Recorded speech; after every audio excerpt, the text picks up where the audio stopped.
In the sterile corridors and shadowed rooms of St. Mary's Hospital, that's not just an old saying. It's a chilling reality for those who've encountered the ghostly figure of its most infamous resident. They thought she might have faded, become just another forgotten story. They were wrong. Nurse Mary wasn't done. The genesis of a ghost. Whispers of tragedy.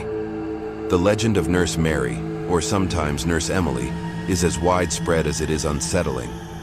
Like a lot of enduring ghost stories, its origins are pretty murky, with details shifting depending on who's telling the tale and which St. Mary's they're talking about.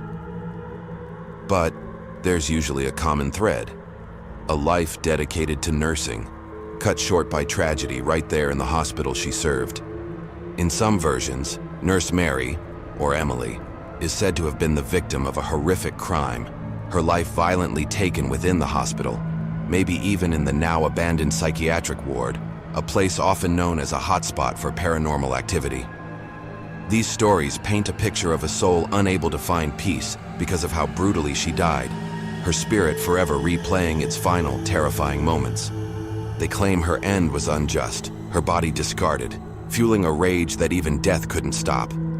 Other variations whisper of a nurse so incredibly dedicated to her patients, so wrapped up in her duties, that she just couldn't leave them, even after she passed away. Maybe it was a sudden accident on hospital grounds, a life cut short mid-shift, her spirit just continuing its rounds out of sheer force of habit, an eternal caregiver.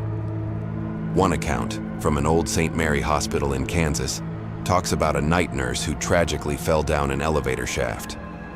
While that specific incident is tied to that one place, the theme of a nurse meeting an untimely end on duty pops up in many similar legends.